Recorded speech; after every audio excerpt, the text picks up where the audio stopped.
Hey everyone, welcome to Spiritual Journey. My name is Colleen Jorgensen, and I have been an astrologer for the last 20 plus years. Working basically locally in my community and now sort of branching out from that community.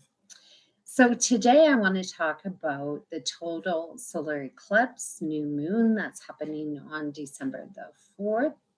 And that in Mountain Standard Time is going to happen around 0:44 in the morning of December 4th. So that would be 1:44 Central Standard Time. It would be 3:44 Eastern Time. And of course, it would be on December 3rd in Pacific Standard Time. So solar eclipses are when the moon will move into position or alignment between the sun and earth. And as that happens, the moon will cast a shadow or cover up the rays of the sun. So this used to be a real major deal wherever it was crossing on the globe for those communities and those people, as that signaled that there was going to be a change, a significant change in leadership and a significant change in direction. So this solar eclipse is brief in nature. In comparison, I think it's going to last an hour plus for the complete covering. It is going to cross the Antarctica. It's going to influence South Africa and parts surrounding South Africa. And it is going to affect Australia and New Zealand and the Pacific, Atlantic, and the Indian Ocean. So this eclipse is really hovering in those areas. And it is in the sign of Sagittarius. And as such, we are going to perhaps experience some weather-related events once again in those areas like South Africa, Australia, New Zealand, with perhaps some wildfire droughts and the heat of Sagittarius energies. So that could manifest heading into the spring time until the next eclipse. So many of the moons that we've had lately have a large influence coming from Uranus. And as we have Uranus active once again in this new moon, and this kind of extends back all the way from October the 6th, when we had the new moon in conjunct Uranus. And then we had October 20th, where it was quite prominent that Venus was in conjunct in Uranus on October 20th, full moon. And then we had November 4th, and the new moon at that time was in opposition to the Uranus. And then on November 19th, even though the full moon wasn't in strong connection to Uranus, Mars was in opposition to that lunar eclipse that we just had in the full moon. So now, as we head into December 4th, new moon, we once again have this influence of Uranus through an inconjunct aspect to this new moon. And so Uranus is the planet of unpredictability. And as such, we can expect some unexpected events related and associated with this eclipse.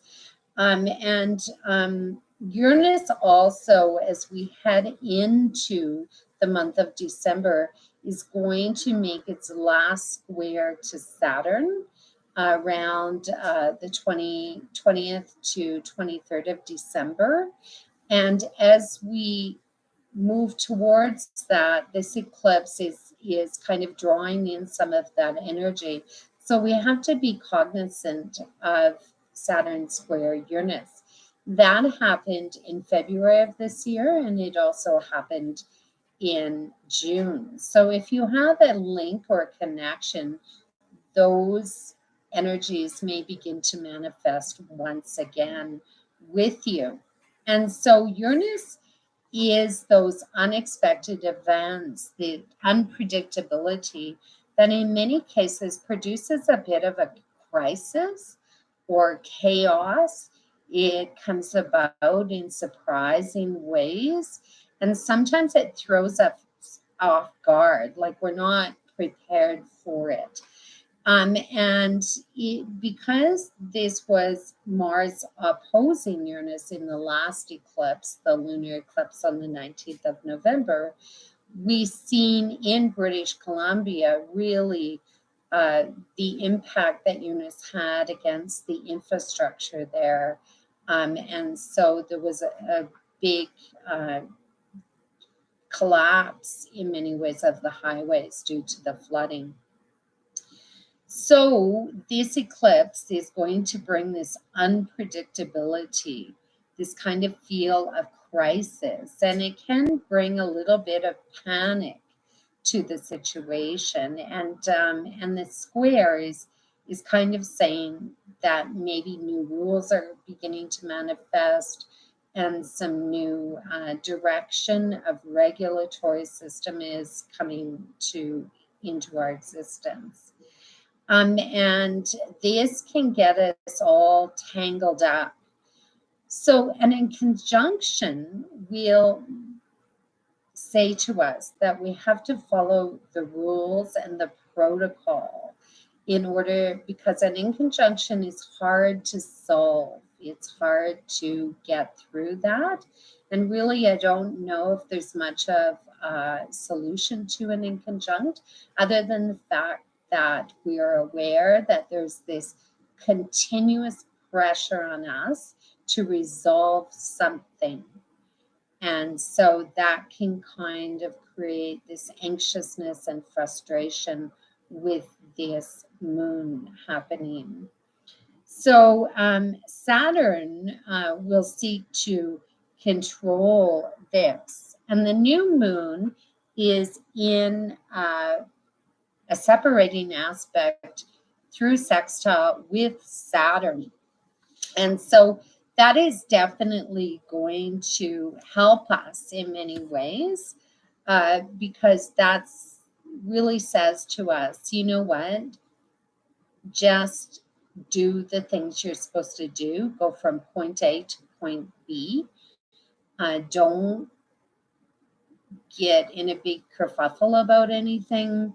Make sure that you have everything in order, that you're organized, your agenda is organized, and everything is put together in a really concise manner, that you're following rules and regulatory systems if you're traveling, because Sagittarius is traveling, and that you don't get into a position of disorganization.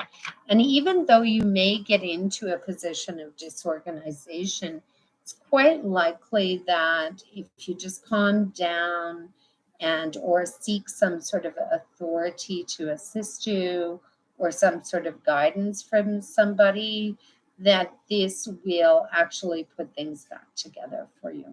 And this will bring an element of caution into it. And right now on the world stage, we are dealing with some of that with the emergence of the new variant of COVID. So some of that is coming into play. But if you are trying to organize something or deal with something or work through some of those things associated with Sagittarius, then you will have to just try and make it simple. Simplicity is probably the best answer. So we have the moon, the sun, and Mercury, and all in sort of alignment together, and they don't really connect positively with Uranus. And so there are various ways to try and release some of the tension. And this would be verbally, like express what you need to express, give your opinions professionally. And, there's a strong need here to break free and get rid of something that's aggravating you or causing a lot of problems. So you don't want be dealing with that. So those signs that are really connected with Taurus are Capricorn and Virgo. So those earth signs most likely will work through the predictability of some of these unexpected events transpiring. However, those fire signs, the fixed signs, especially the fixed signs, Leo could be challenged by this unpredictability. So could Scorpio, and so could Aquarius. So you have to be cognizant of that and be aware of that. The fire signs of Leo are going to blend well with this new moon. And so those Leos could find that they are moving in a new direction as well. So the sign of Sagittarius is loaded with energy. We have, the truth model of Sagittarius that says, what is the truth? And what is my truth? I think more importantly than what the truth is. But if you're in the courts or in the legal system, of course, you will be dealing with truth issues. And so that information and all information becomes kind of a key model for the decisions that you're going to be making forward. So this sign is usually full of optimism, enthusiasm.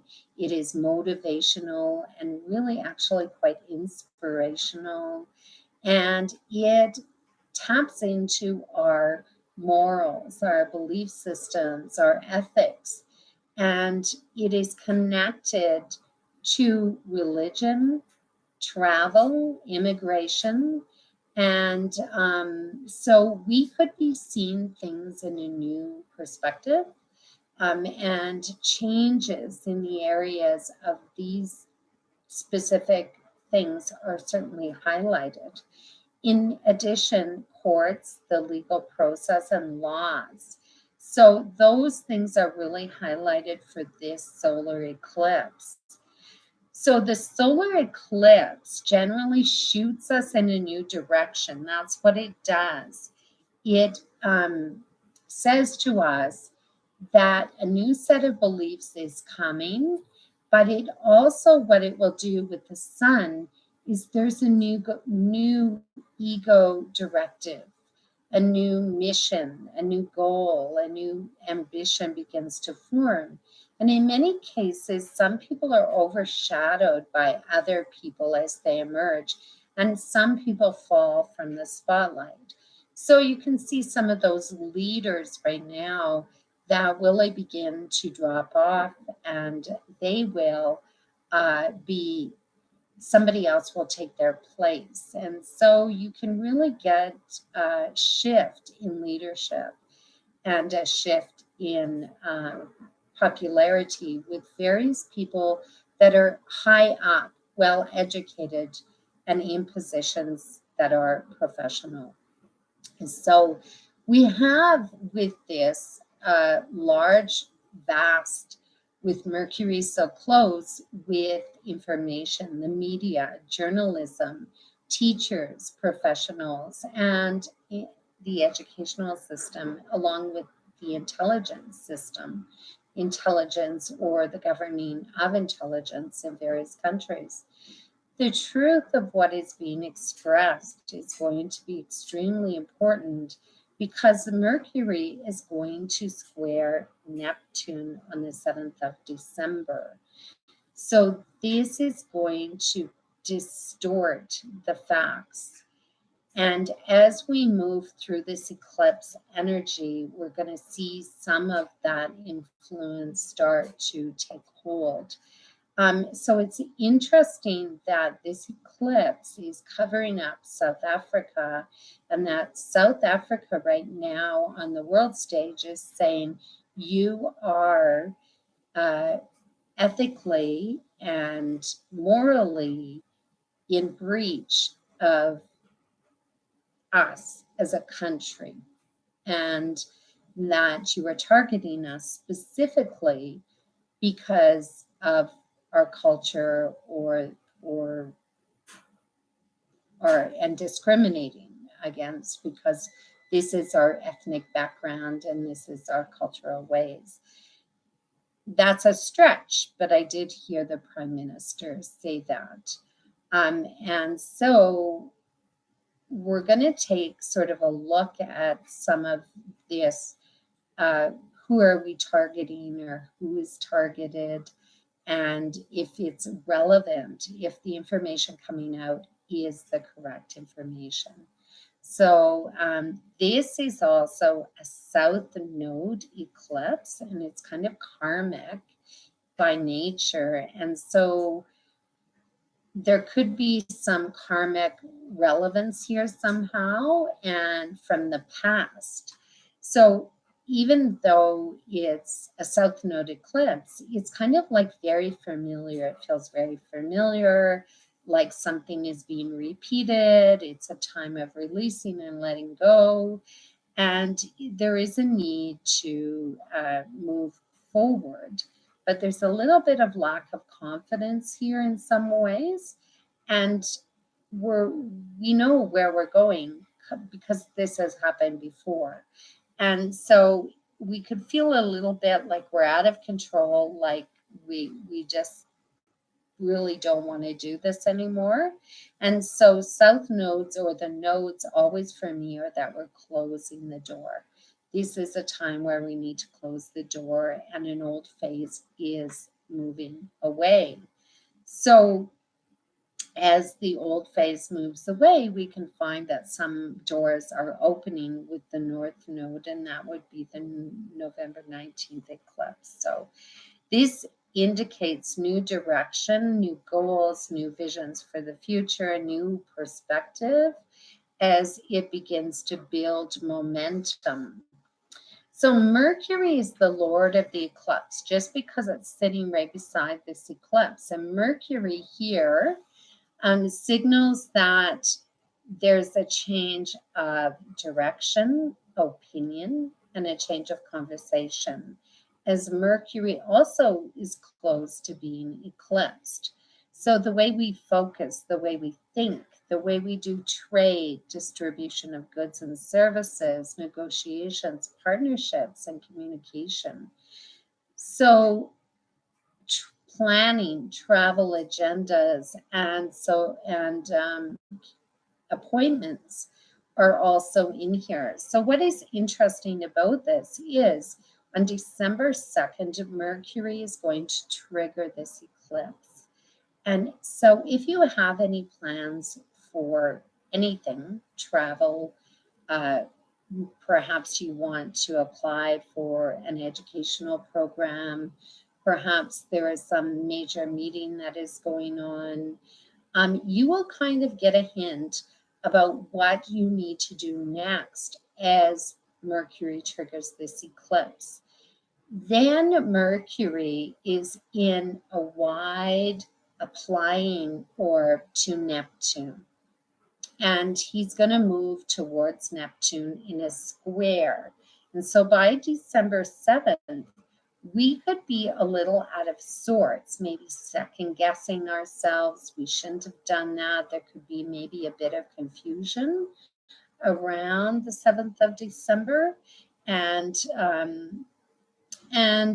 some things, some people could be led down the garden path, convinced of things that aren't exactly true. And so there's an element of caution here, and that you should take a look at everything before you just rush into something and fall off the cliff. It kind of reminds me of the Fool's card in the tarot deck. So listen to those inner guides and follow that path. And remember, as I said earlier, stay on that point A to point B. Mercury is also important because it brackets this eclipse, and we're going to make some decisions here. So pay attention. And if there's any controversy, it'll probably arrive in around that time, or a lot of mix up and confusion. One person saying one thing and one person saying the next thing. So follow that inner guide. I want to bring up Vesta, because Vesta is on the other side of this new moon energy. And Vesta is the little asteroid that keeps the fires burning. She's the one who sacrifices in order to ensure that the earth's light continues on. She is the virgin. She's the one that is most important for committing to something and committing to a very strong energy of what she has decided to do. And so this, for those people that are challenged with some ethical dilemmas, chances are that's going to stick pretty hard with Vesta here. Vesta also is very devoted to what she believes in here in Sagittarius. And she's a little concerned about getting too close to other people, the intimacy of contact. After all, she's a virgin.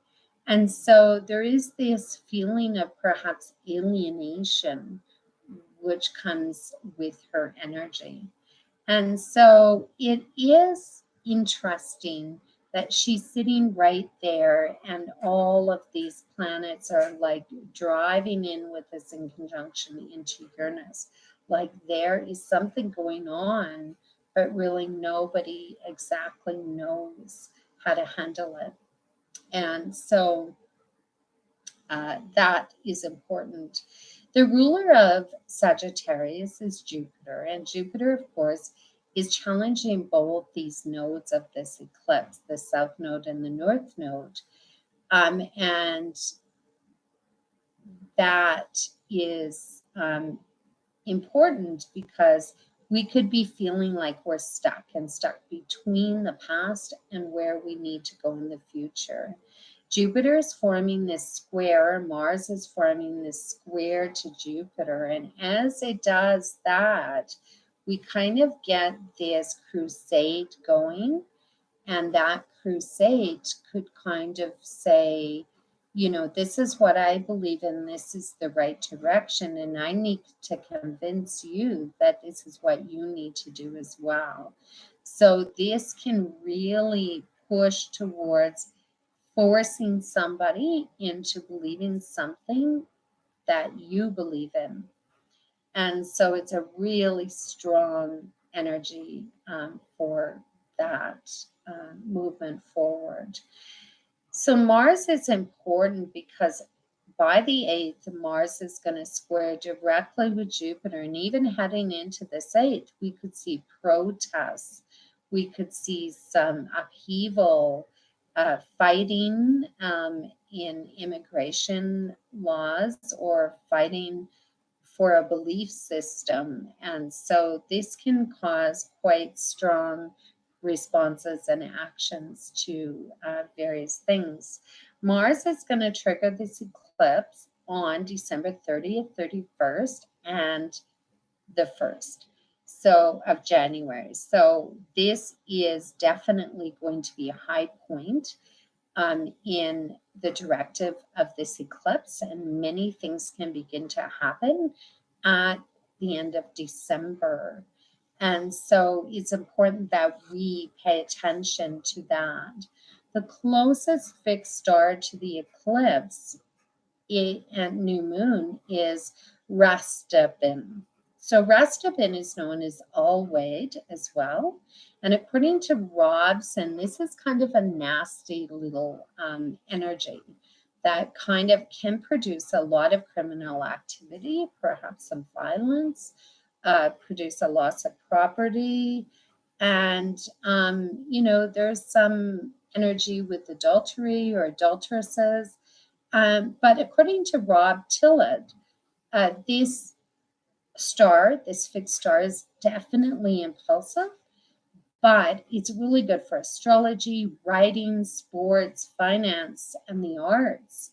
So even though that energy is there, we can still see this criminal energy sort of apparent, and there could be accidents and or wounds of some kind. So we have to be cautious with this because we could be blindsided, or that we don't really know exactly what's coming at us. So this is important as we head into this solar eclipse and new moon energy that's happening on the 4th. So if you want to contact me, feel free, leave any comments, and I'll be back. Have a great day. Catch you on the flip side.